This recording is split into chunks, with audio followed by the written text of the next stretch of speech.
Isang nakapanlulumong eksena ang sumambulat. Matapos ang lindol, dali-daling umuwi galing trabaho ang isang ama. Pero ito na ang kanyang inabutan. Ang kanyang 17 taong gulang na anak na si Mia, agaw buhay na.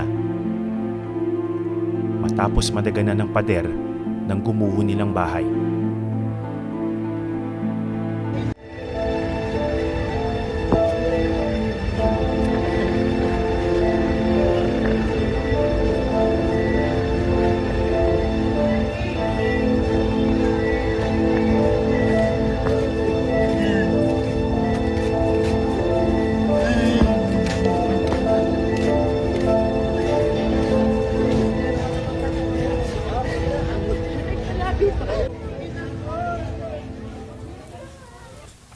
Tatay. Hinanap ko ang lalaki. Tatay Junray. Hello, sir. Atom po. Salamat po, sir. Nakikiramay po tayo, ha? Sakit po, sir. Oo.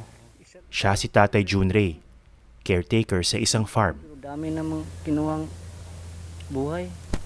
Ilan taon na po siya? With 17. 17. Gusto na niyang mag-graduate, pero kinuha talaga. Oo. Salamat sa pakikiramay, sir. Ay, opo. Sakit talaga. Ilan po bang anak ninyo? 4 po, sir. Isang lalaki, 3 babae. Graduate na yung babae na isa. May Oo. strong course ba? Bunso niyo po ba ito? Oh, bunso po yan, sir. Mm-mm. Grade 12. Sa bahay ng isang kamag-anak, nakaburol na si Mia, ang kanyang pinakamamahal na bunso. Saan po ang bahay? Dito. Ito po yung mga kaklase niya.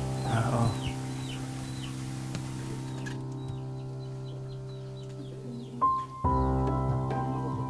Tawag ko sa kanya. Ring ng ring, ayaw sumagot. Pangatlo, ayaw pa rin sumagot. Kapitbahay, tinawagan ko. Jer, palihog ko sa akong anak o kumusta siya.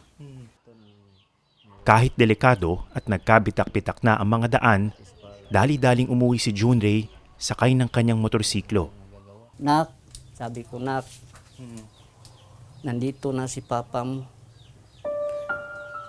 Magsalita ka naman.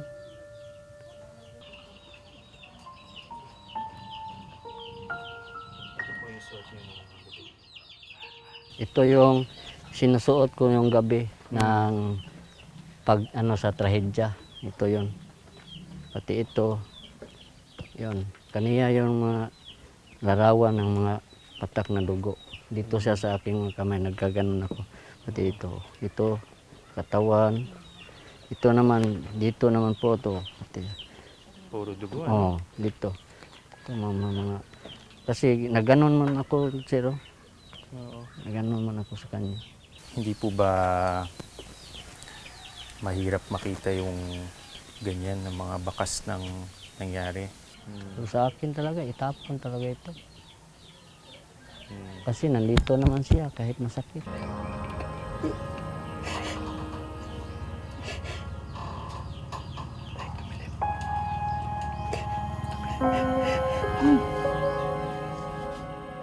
Mula nang mangyari ang malagim na trahedya, hindi pa raw umuwi si Junray sa kanilang bahay. Nag-iipon pa raw siya ng lakas ng loob.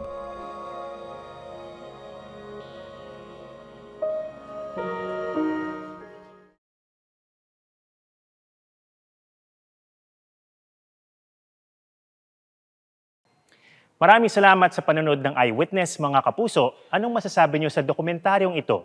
I-comment na yan at mag-subscribe sa YouTube channel ng GMA Public Affairs.